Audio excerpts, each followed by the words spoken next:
Então começamos, né? Começamos, meu amor. Mais um, Mais um de vários.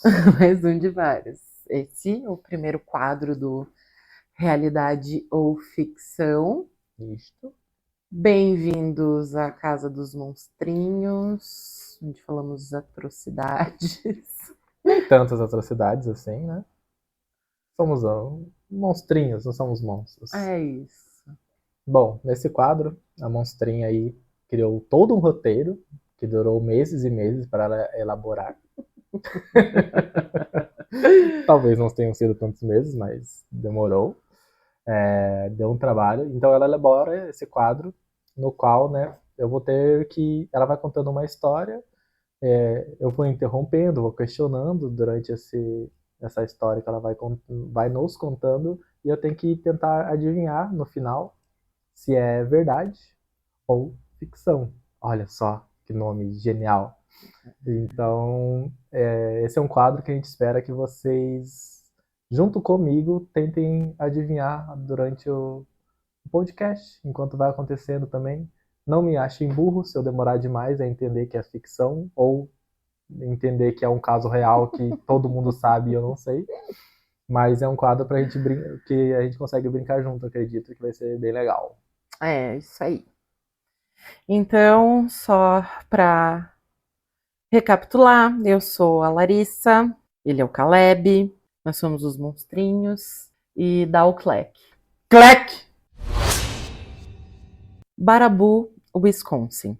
Uma cidade pacata com aproximadamente 10 mil habitantes no interior dos Estados Unidos. Era 3 de julho de 1994. A cidade se preparava para a celebração do Dia da Independência, o 4th of July. Então, bandeiras nas sacadas, piqueniques nos quintais, fogos no céu. E na casa da família Steiner, o clima era mais tranquilo. O Christopher, um garoto de 13 anos, estava de férias. E ele era um menino quieto, curioso, fã de ficção científica. E ele decidiu dormir cedo naquela noite, ao contrário de toda a família dele, que ficou ali festando, aproveitando todas as festividades ali do 4 de julho. Mas o Christopher, ele nunca mais acordou na própria cama. Na manhã seguinte, a cama estava vazia. O Christopher havia desaparecido. A casa não apresentava sinais de arrombamento. Não tinha nenhuma janela quebrada. Nada. O garoto simplesmente sumiu. A polícia foi chamada. Cães farejadores, buscas na floresta, helicópteros, nada. Por 5 dias, a cidade viveu entre boatos e esperanças. Os pais acreditavam que ele só tinha saído com alguns amigos para aproveitar ali as férias. Estavam bravos, preocupados, mas enfim. O corpo dele foi encontrado no rio Wisconsin, boiando, seminu e sem sinais de violência óbvios. A perícia apontou afogamento acidental. Talvez ele tenha saído de casa escorregado, talvez ele tenha caído no rio, enfim. O caso foi dado como esfriado, né? O caso esfriou. Uhum. Claro que teve um enterro com honras, uma comoção enorme na cidade, era um garoto de 13 anos, né? E ele acabou virando uma estatística, né? Uma fatalidade entre tantas outras. 1 ano depois, uma família se mudou para essa cidade. O Ted Phillips, ele era o mais velho de 2 irmãos, também com 13 anos de idade. Ele brincava com carrinhos com o irmão mais novo, ele jogava videogame, com poucos amigos ali que ele tinha feito na escola. Nada fora do normal. E apesar dele ainda estar se acostumando à rotina na nova cidade, ele estava se adaptando super bem. Uhum. Em julho de 95, por volta das 11 horas da noite... 4 de julho? Caiu o questionamento. Tudo bem, tudo bem. Então, ele adormeceu no sofá enquanto assistia televisão com os pais e com o irmão. Era uma rotina, algo rotineiro. Uhum. Eles assistiam televisão à noite, ele acabava dormindo e muitas vezes o pai dele acabava levando ele para a cama. Ele despertou do seu sono depois de um tempo, sentindo que estava sendo carregado. De imediato, ele pensou que era o pai levando ele para a cama, quando percebeu que não era o pai dele. Aí, um pouco sonolento e um pouco confuso, ele olhou para a cara da pessoa que estava tentando tirar ele do sofá e perguntou: "Você é amigo do meu pai?" E a pessoa lhe disse que não, que apenas morava na vizinhança. E daí agora o Ted, um pouquinho mais acordado ali, ele percebeu que era um outro adolescente, reconheceu o rosto dele da escola. O garoto, então, ele se apresentou como Joe Clark e disse que estava ali para convidar o menino para uma festa que estava acontecendo na casa dele. Ah, sim. Eu vou te levantar do seu soninho, deitado, e tô te convidando pra uma festa. Nossa, quem nunca? A casa dele era a poucas quadras ali da casa do Ted. E ele falou: "Vamos, muita gente vai aparecer, vai ter pizza, muito refri, vai ter Se tem pizza, música." vale a pena arriscar. Arrisca, né? Na inocência, né, ali de uma criança de 13 anos, né? Aliada com o fato de que o Ted estava realmente tentando se enturmar com os colegas e fazer novas amizades ali na cidade, ele aceitou, sem se dar conta da situação bizarra, né? Ou a menos questionar o porquê daquele menino tentado carregar ele para fora de casa. Super normal, por uma pizza, faria o mesmo. Então, enquanto os pais e o irmão dormiam nos seus quartos, o Ted saiu pela porta da frente, tranquilamente ali, junto com seu novo amigo. Estavam indo para casa dele para uma festa. Não façam amizades. Essa é a recomendação. Ainda mais uma que entra na tua casa de madrugada, te carrega no colo. Eu tô tentando trazer um som sombrio pra contar essa história, eu não tô conseguindo.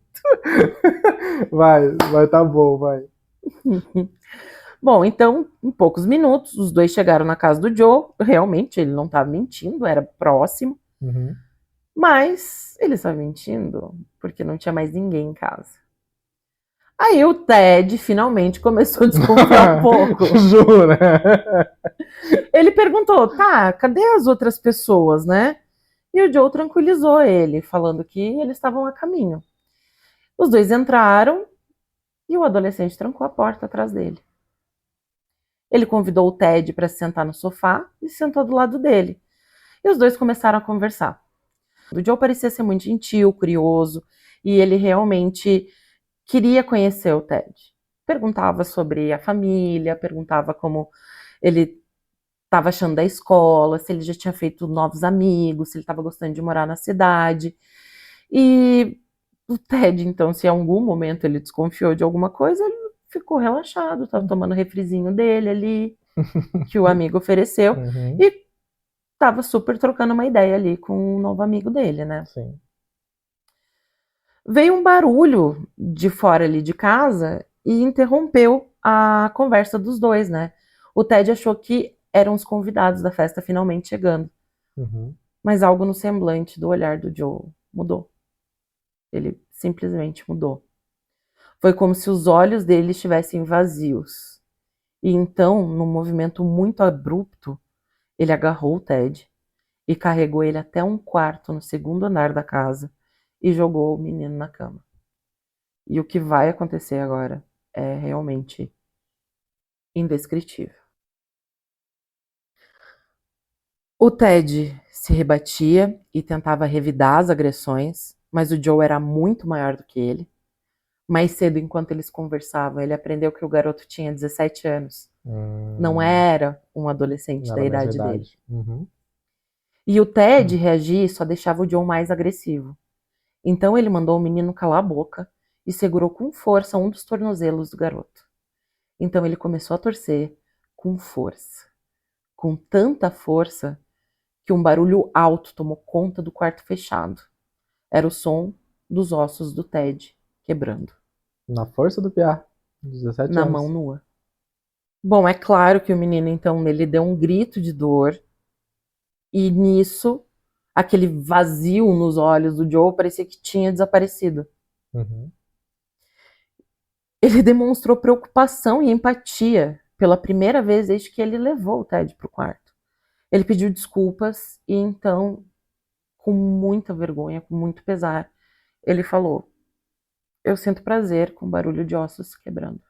E falando isso, ele simplesmente se levantou, saiu do quarto, trancou a porta e deixou o menino lá. Sozinho, então, no quarto, agonizando de dor, o Ted chorava pensando no que ia acontecer depois. Uhum. E arrependido de ter tomado essa decisão, de ter saído, tudo mais, mas enfim. Ele ficou ali sem conseguir dormir, com muita dor, mas até que teve um momento que o corpo dele não Não aguento. aguentou e ele apagou. Então ele acordou aquela manhã com o Joe do lado dele e aquele mesmo vazio nos olhos, novamente. Uhum. Dessa vez ele quebrou o fêmur e parte do quadril do garoto. A mesma satisfação da noite anterior. Ele então pediu pro Ted se acalmar e disse: Se acalma aí, doidão. Tá só com o fêmur quebrado. Mas olha o que ele disse. Hum. Eu sei como consertar as suas pernas. Eu gosto de consertar o que eu quebro. Tá, maluquinho, mas um maluquinho, né?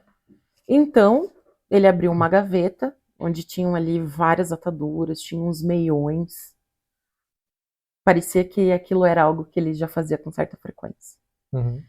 Então, ele pegou todas essas ataduras e meias e ele colocou na perna do garoto. E cuidava dele. Começou a cuidar dele. Ah, legal, pessoa do bem. E aí, conversando, ele disse pro Ted que não adiantava tentar fugir, que agora ele era dele. Mas o garoto, né, apesar de exausto e com muita dor, tinha uma esperança. Meus pais vão perceber que eu não tô em casa e vão vir me procurar, óbvio. E, infelizmente, isso não aconteceu.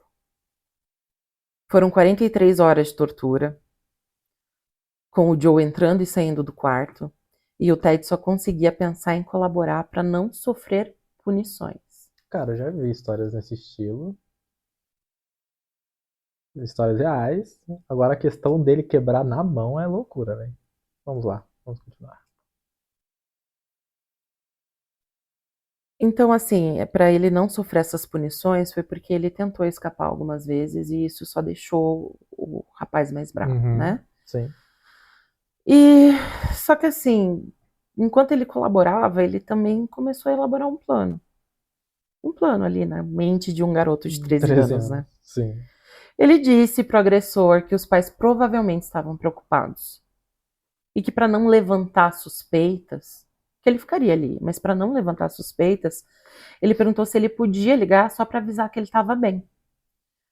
O Joe concordou. E aí ele disse: se você chegar até o telefone sozinho, você pode ligar. O garoto nesse ponto com as duas pernas quebradas. Sádico. O Ted, quando chegou na casa do Joe, na noite anterior, ele tinha visto um telefone na sala. E ele estava no segundo andar. Com as duas pernas quebradas. Com as duas pernas quebradas.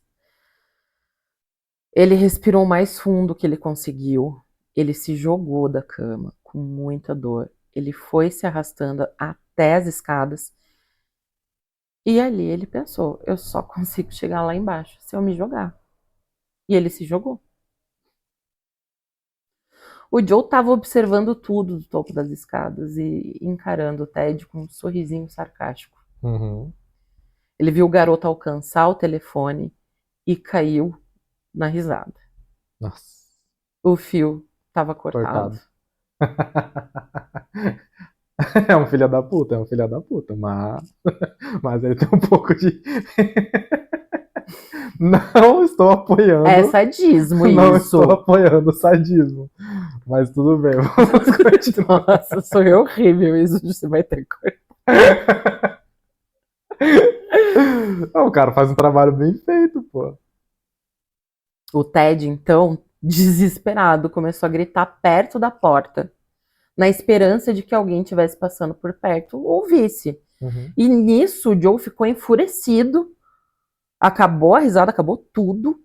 Ele agarrou o Ted de novo, subiu com ele para o segundo andar e aí ele começou a pular em cima das pernas quebradas do menino. Óbvio que ele desmaiou. Mais tarde, quando ele recuperou a consciência, né, o Ted acordou sozinho no quarto. Mas ele ouviu o Joe conversando com alguém, mas ele não ouvia mais ninguém dentro de casa. Então ele pensou, tem um telefone que telefone. funciona aqui dentro dessa casa. Logo depois ele ouviu o Joe saindo de casa. Claro, ele estava trancado dentro do quarto, ele não conseguia fazer absolutamente nada, ele estava paralisado já aí de medo, de dor. Tudo que ele pensava em fazer para tentar se salvar já tinha ido embora. A esperança de que os pais iam bater ali de porta em porta procurando ele já tinha acabado, né? Então ele só ficou ali deitado, tentando dormir para não sentir tanta dor. Ele via e voltava da consciência, enfim. O Joe voltou horas mais tarde e foi direto, né, no quarto visitar a vítima dele, né? E como se fossem grandes amigos ali, o Joe contou que ele estava com uma nova namorada. E que eles iam se encontrar novamente mais tarde. Que ela ia para casa dele e depois eles iam sair. O Ted fingiu super interesse, né? Porque ele estava colaborando para não ser mais torturado. E também fingiu que estava animado aí pela novidade. E aí o Joe disse que tinha que tirar ele do quarto. Aí veio de novo, né, ali alguma esperança de que ele seria liberto, né? Então ele sugeriu para o adolescente deixar ele embora, que ele não ia contar para absolutamente ninguém como aquilo tudo tinha acontecido com ele. Mas o Joe se enfureceu de novo. Ele falou: cara, não, você não entendeu, você é meu, você não vai sair daqui. E passou a torturar o garoto de novo, dessa vez com objetos. Dessa vez ele ia colocando objetos pesados em cima das pernas, ele pulava em cima e ia quebrando mais ossos. E o Ted então lembrou, poxa, a namorada dele tá vindo. Então ele começou a falar. Eu ouvi um barulho, acho que tem alguém na porta. E aí o Joe parava e ia até a janela, dava uma olhada, e aí ele voltava a torturar o garoto quando ele via que não era nada. E daí ele fez isso várias vezes, até que uma hora, de fato, foi verdade. Sim. Mas pelo menos ele conseguiu ter esses intervalos pausa, aí, né? Para que ele não fosse, enfim, torturado de forma ininterrupta. Sim. Então, a namorada dele chegou, o Joe jogou o menino dentro de um armário e, com muito ódio, ele sussurrou: você não ouse fazer um pio. Eu já matei antes. Você já ouviu falar no Christopher Steiner? Eu acho que ele tá mentindo. Porque ele disse que gosta de torturar. E a criança foi encontrada sem nenhuma lesão, segundo a polícia. Morreu sufocada na água, no rio. Se esse caso for verdade, ele tava usando fama do outro. Vamos lá. Bom, então o Ted ficou trancado dentro do armário, muito fraco, muita dor. Ele alternava, né, entre momentos de consciência e desmaios ali. E nos momentos de consciência ele ouviu a porta da frente se fechando, né? E o som de um carro ali arrancando e indo embora. O Joe e a namorada então tinham saído. E ele sabia que ele não tinha mais nenhuma chance, né? Tinha que ser agora. O nome do Christopher estava ecoando na cabeça dele. Ele era novo na cidade, ele não conhecia esse caso, então. Mas ele pensou: eu não duvido que ele tenha sido capaz de matar uma outra pessoa, né? Sim. E então, num pico de adrenalina, ele encontrou um objeto dentro do armário e aí, com esse objeto, ele conseguiu estourar a porta. Ele se arrastou novamente, ele foi se arrastando até as escadas, porque como ele estava dentro do armário, dessa vez o John não tinha trancado a porta. Porque achou que já estava resolvido no armário. Então ele foi até as escadas e ele sabia o que ele tinha que fazer, né? Ele se jogou mais uma vez. É óbvio que chegando nos pés da escada, ele estava desmaiado. Nossa senhora. Ai, se fuder, cara. Ele ficou uns momentos desacordado, né? E quando ele acordou, ele estava desesperado e com medo do agressor estar caminho de casa. Afinal, ele não sabia quanto tempo ele tinha pagado, né? E então ele continuou se arrastando pelo chão, olhando por todos os lados, tentando lembrar da onde que ele ouviu o som, qual que era a direção que ele tinha ouvido o Joe falando com alguém no telefone. E aí, então, ele chegou na cozinha e lá ele viu um telefone pendurado na parede. Ele, obviamente, não conseguia se levantar, mas o telefone tinha um fio. Uhum. E ele conseguiu puxar o telefone do gancho. E então ele ligou pro 911. Oi, meu nome é Ted, eu tô preso na casa do Joe Clark. A pessoa que atendeu o chamado dele falou que ele estava muito calmo e perguntou se ele estava passando um trote. E ele disse que não, que realmente ele estava na casa do Joe Clark e ele perguntou se os pais tinham denunciado o desaparecimento dele. E então, a partir disso, a polícia viu Ted, o nome dele. Realmente os pais já tinham Sim. acionado a polícia do desaparecimento do garoto. O mínimo, né? E, por sorte, a polícia chegou a tempo. O Ted foi levado para o hospital. Ele passou por operações intensas para reconstruir as suas pernas e sobreviveu. Com traumas, com muitas coisas.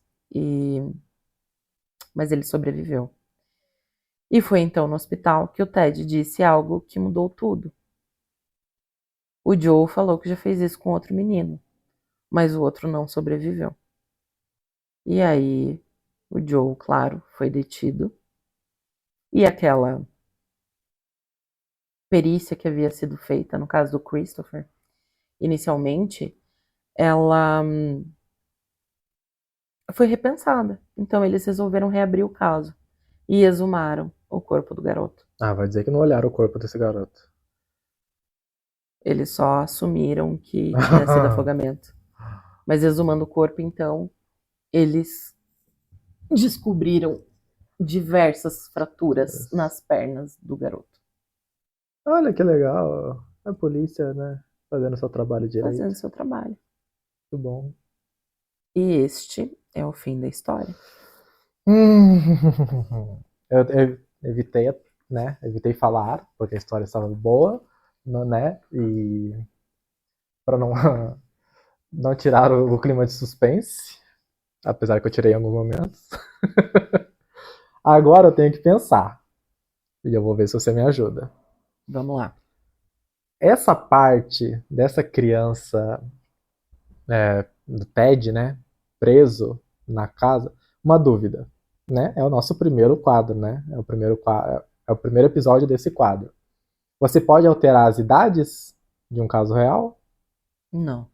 Tá. Se o caso for real, você só vai alterar os nomes, porque senão, né, ficaria muito óbvio. Às vezes nem isso. Às vezes nem o nome, porque eu sou meio burrinho. Tá bom, entendi. Tá. Então, essas idades são reais. Agora me complica. Porque esse caso, eu não assisti o filme, mas me lembrou o Telefone Preto, se eu não me engano. Que é um que o cara sequestra uma criança também e mantém essa criança presa. E o nome do filme é Telefone Preto, tem um telefone, né? Então, me remeteu isso ali quando você falou. Só que o cara usava uma máscara no filme, e eu não sei se é baseado em fatos reais, essa merda desse filme. Interessante. Mas assim, o filme, tipo, eu não lembro, é que eu não assisti, então eu só vi os trailers. Eu até queria assistir, mas, né? Eu não lembro se ele torturava muito, mas, porra, se ele manteve preso uma criança dentro de casa, provavelmente ele torturava, né? Algum motivo tinha. Algum motivo tinha. Mas isso é baseado em fatos reais? Porra. Caralho, essa história foi boa. O que me pegou, pra não achar que é real essa história, é a questão dele quebrar na mão os ossos da perna do cara. Quando ele quebrou o tornozelo, né, foi o primeiro, eu até julguei, tipo, porra, tá, 17 anos, maromba, pode quebrar. Come franguinho, Comendo frango com todo batata dia, doce todo dia. um wheyzinho na veia. Então, só que daí quando tu falou o fêmur, cara, o fêmur é o osso mais forte do nosso corpo, tá ligado? Esse cara ter quebrado. Quando tu falou que. Eu perguntei ainda, eu confirmei. Ele quebrou na mão? Tu falou que ele quebrou na mão. A minha tendência, eu ainda não vou dar um veredito. O que o pessoal deve estar pensando em casa, eu acho que todo mundo já deve saber, né? Mas. Será? Acho que já. Eu sou meio lerdinho. E eu tô levando a sério essa porra, que eu não quero perder. Ai, virou um jogo agora. É um jogo, pô. É um jogo. É eu contra você nesse caralho aqui. Tá. Mas a única coisa que eu tenho pra me embasar que é ficção é essa questão dele quebrar na mão os ossos. Porque todo o resto é muito plausível de ter acontecido. Tirando a idade. Eu já vi muitos psicopatas, a gente já viu muitas histórias de psicopatas jovens, né? Sim, inclusive crianças. É. Mas, cara, ele já tem uma casa morando sozinho com 17 anos. Tudo bem que era, né, o ano ali que você falou pode acontecer. Mas tem, ó, esses pontos, né? Ele morar sozinho com 17 anos. Ele conseguir entrar em 2 casas no meio da noite sem arrombar e carregar, tipo, 2 crianças. A primeira a gente não tem muito detalhes, E mas sem muita diferença de idade também, sem né? muita diferença. Aparentemente ele. Porque uma criança de 13 anos já é um adolescente, querendo ou não, né? Sim, tipo, eles não têm muita diferença de idade. Tem crianças de 13 anos que aguentariam, né, mais fazer força, teriam mais noção, mas é entendível a criança, né, ter ido pra casa dele. Assim, é entendível, puta, é foda, porque a gente já viu muito caso de quando as pessoas foram, não burras, né, mas foram muito ingênuas, né? Sim. Então é complicado. Ai, ai, ai. Tá, tem esse fato dele ter 17 anos e morar sozinho nos Estados Unidos. Esse fato dele quebrar os ossos, né, com a mão, Uhum. é bem louco. Ele dirige com 17 anos, isso era normal naquela época. Não, lá eles dirigem com 16. Com 16, então era normal, seria normal. Mas tem esses 2 pontos que me levam a crer que é uma ficção. Eu acho que o meu veredito final seria que isso daí é uma ficção. E se eu estiver errado, eu vou ficar muito chateado.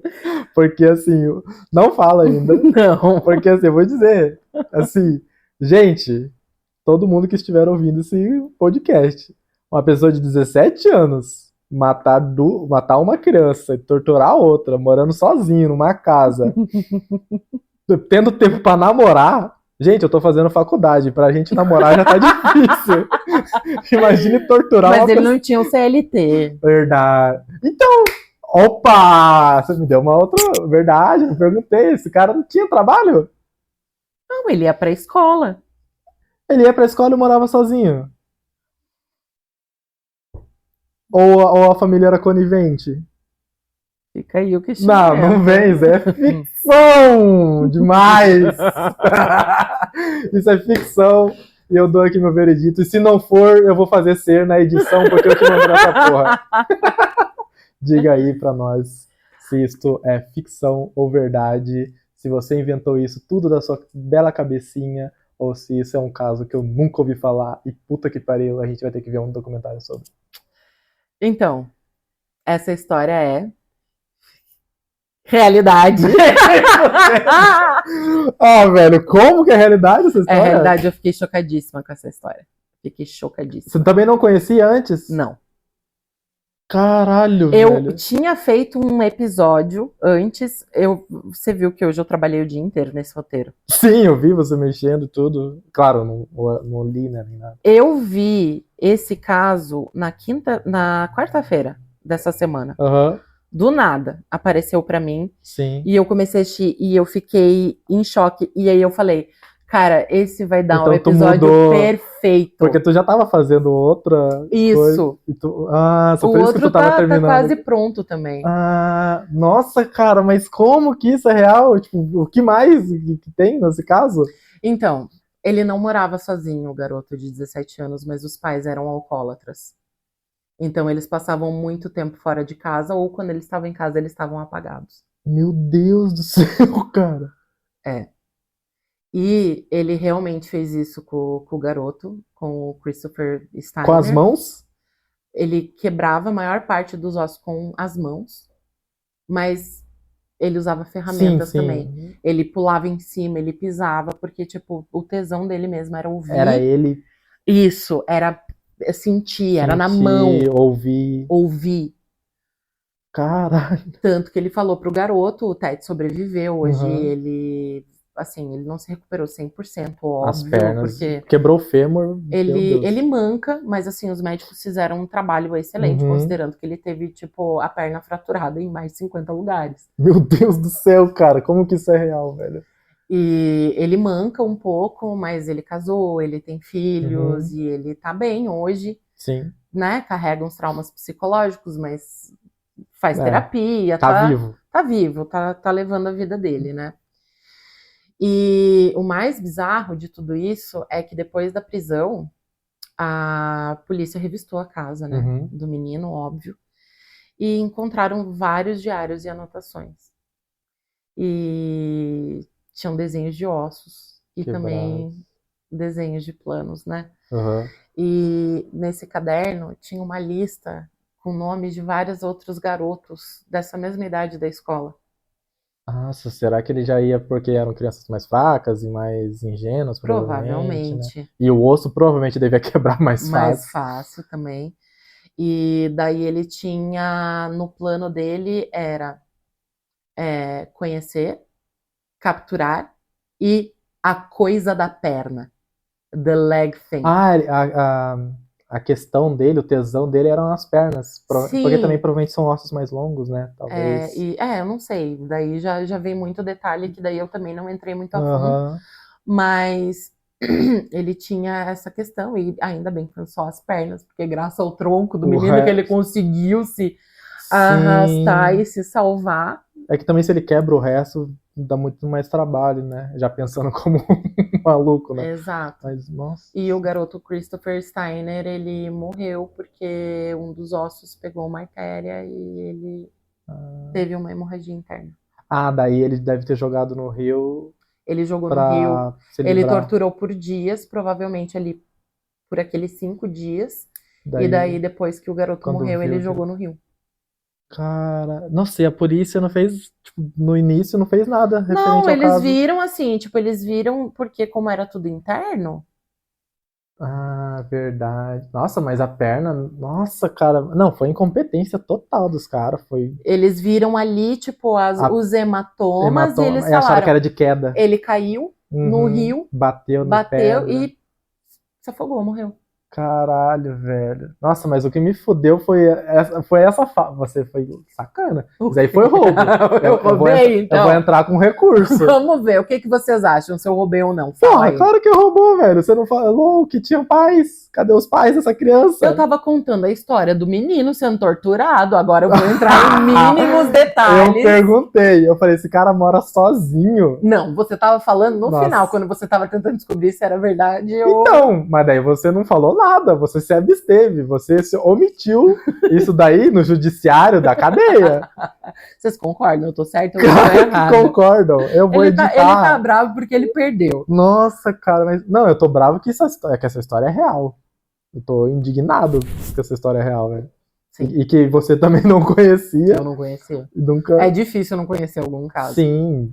Esse, Nossa, velho. nossa, e eu, quando eu conheci, eu falei, meu Deus, é o primeiro que eu preciso trazer. Mas tu na pesquisa ali, ele só foi esses dois mesmo. A lista que ele tinha era pra futuros. Era pra futuro, os garotos todos ali estão vivos. Nossa senhora. Mas assim, é claro que eles também ficaram com muito medo e Depois que viram o traumatizados de nome, ver. né? Não, e tem mais absurdos ainda depois desse caso, porque um garoto ali de 15 anos, enquanto estava rolando o julgamento do Joe, Uhum. ele deu um tiro no Ted. Pra quê? Não sei. Eu Será que sei que era amigo? Era alguma coisa eu acho próxima? que era amigo dele. Ele deu um tiro Amigo no. do Joe. Sim, do Joe. E ele deu um tiro no Ted. O tiro pegou no ombro e saiu pela boca, mas ele não morreu. Mano, coitado desse piá. Coitado desse piá, cara. E eu dando risada. Eu dando risada do sadismo. Não, do mas filho. você tá rindo pelo absurdo, cara. Então, eu tava rindo pelo absurdo, porque, tipo assim, o sadismo do cara é algo tão que não cabe na nossa cabeça Não que você cabe. dá risada. É que nem os filmes que a gente assiste, que a gente vê algo tão absurdo que a gente dá risada. Que a gente já até comentou sobre, mas Nossa, você sabe, o cara teve prisão perpétua? Ele tá preso até hoje, sim, é prisão perpétua, sem a possibilidade de pedir condicional, Aham. mas ele nunca falou nada, Não nunca, confessou, nunca. nunca um pedido de desculpas, nada. Inclusive Ah, se declarou inocente. caralho, velho, 17 anos, mano. É, tem história de vida dele? Isso é um bagulho legal de depois a gente dar uma Não, a história de pesquisada. vida do Ted, do Do Joe, Joe. do Joe, sim. Ele teve uma infância normal, Aham. super tranquila. Os pais, claro, Alcoólatras. alcoólatras, mas assim, Alcoolistas, né? nunca faltou nada em casa. Uhum. Ele ia pra escola, ele tinha amigos, ele tinha uma namorada, ele Meu Deus, tirava cara. boas notas. Meu Deus, cara. O cara ia pra escola e tava torturando alguém em casa. E sim, os períodos que ele deixava, na verdade não, porque era férias de verão, né? Aham. Mas, enfim, ele tirava boas notas, ele era um garoto quieto na dele, ele tinha uma boa relação com os amigos, mas teve um episódio que, quando ele Hum. tinha 15 anos de idade, ele sofreu uma queda de bicicleta e ele bateu a cabeça e teve um traumatismo. Opa. Temos Opa. Pode ser casos uma. e evidências de que isso pode dar uma virada de chave. Sim, a gente tem coisa na psicologia que tem o caso famoso lá do. É que eu esqueço sempre o nome dele, mas o que atravessou uma barra de ferro na cabeça dele. Ele sobreviveu, ficou. Depois que saiu do hospital, foi, né, conviver com a família.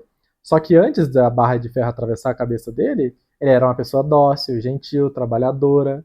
Depois, quando ele voltou do hospital, ele já falava muita besteira, começou a beber, tinha impulsos agressivos. Mas assim, foi um ferro atravessando a cabeça dele. Uhum. Então, obviamente, algo ali poderia se perdido. Eu não lembro se chegou a pegar o lobo frontal ou se foi mais para Mas trás. muitos serial killers têm essa história de lesões na Lesões cabeça. cerebrais, sim. Aquele palhaço Pogo lá é um que é. Ah, esqueci o nome dele agora. Mas tem o Night Stalker também, é o outro que também falam que teve Ah, lesão na não. cabeça. Uma galera. Assim, não é que você aí, ouvinte. Eu bati a cabeça várias vezes quando eu era criança. Minha mãe me derrubou com 1 ano de idade. Então, assim. Gente, não, a mãe do Caleb estava viajando com ele de Curitiba até a Bahia, de ônibus, ele nenê no colo, ela dormiu e ele foi rolando até o motorista. Gente, eu tô bem. Tá super bem. Só rindo de desgraça. Nunca bati em ninguém. Não, ele é um amor. Nem penso em bater, talvez. Brincadeira. Mas assim, realmente existem casos. Eu acho que dá até para colocar aí na descrição, colocar o caso desse que eu citei da barra de ferro que atravessou, porque é o caso que a gente usa muito na psicologia como exemplo de que realmente podem ter. E também é um que luta contra a lobotomia, né? Que já utilizaram muitas vezes, né? Sim. De tirar um pedaço do cérebro ou Imagina. ficar batendo no cérebro para tentar consertar alguma coisa. Tu pode até consertar, mas tu vai ferrar muitas outras. Sim. Mas muito legal. Adorei. Eu espero que o pessoal tenha gostado e deem feedbacks se eu devo continuar atrapalhando ou se eu devo. A narrativa. Porque assim, né, precisamos desse feedback porque tava muito legal realmente a narrativa ali. Talvez eu só interferir agora nesse final. Pode ser interessante, né? Ah, assim, você interferindo, eu acho que às vezes pode ser legal, sim. Mas vamos deixar que vocês escolham e digam aí se vocês querem que essa história realmente seja contada nessa narrativa, clima, com ar mais né? sombrio, com o clima, ou se tá ok ele interferir. Porque se eu interferir, eu vou falar merda. E a gente vai dar risada. E talvez não seja. Corte o clima, né? Corta muito o clima. Foi o que eu percebi ali. Mas também pode ser algo legal, assim, às vezes, dependendo. Não, é bom, às vezes, também para quebrar um pouco da tensão. Porque assim, esse caso é real. Enquanto a gente não sabia, eu tava dando risada, tava tudo bem, tava criando esse humor. Agora que eu sei, eu tô muito em choque. Não vai dormir à noite. Sabe? Eu vou ter que pesquisar mais sobre. Tem Mas, documentário, vamos ver o documentário então, depois. é muito bom. E a gente vai deixar aqui pra vocês também. Isto. Eu não assisti o documentário, tá, gente? Eu vi um vídeo de uma influenciadora de crimes reais no YouTube, a Thaís Horry. Uhum. Eu descobri ela recentemente também. E quando o YouTube ele sabe que você gosta de alguma coisa, ele vai recomendando. E daí eu estava despretensiosamente na minha casa, numa quarta-feira à noite, depois do trabalho. Coloquei um vídeo nada a ver para assistir, que nem era de crime real, e de repente começou a Thaís Horry com esse caso, e eu fiquei, Aí eu fiz várias pesquisas, é claro, eu fiz a minha própria pesquisa. Uhum. E dei o meu tom também ali para a história, mas se quiserem assistir, o vídeo dela também vou deixar linkado aqui para vocês. Isso. E daí deem feedback, se quiserem que eu só fale no final, legal, eu vou gostar, ela vai contando a história para mim aqui ao vivo, né, eu vou ouvindo em silêncio, né, sem cortar muito o clima, e só no final a gente tem essa discussão, que essa discussão é legal também para saber. E eu não perdi essa, ela roubou. Eu não roubei. Eu também quero opinião nos comentários. Bom, é isso, pessoal. Obrigado para quem ouviu. Quer dizer mais alguma coisa, monstrinha? Não, quero agradecer. Deu muito trabalho esse roteiro. Então, deixem um like, por favor. Sigam a gente. Sigam. Tá? Passem para frente, compartilhem com alguém que vocês acham que vão gostar desse nosso conteúdo. E estamos aqui e voltamos na próxima semana. Isso aí. Próxima semana tem mais outro tipo de quadro e voltaremos com esse quadro para eu ganhar dela na próxima. Beijo! Beijos!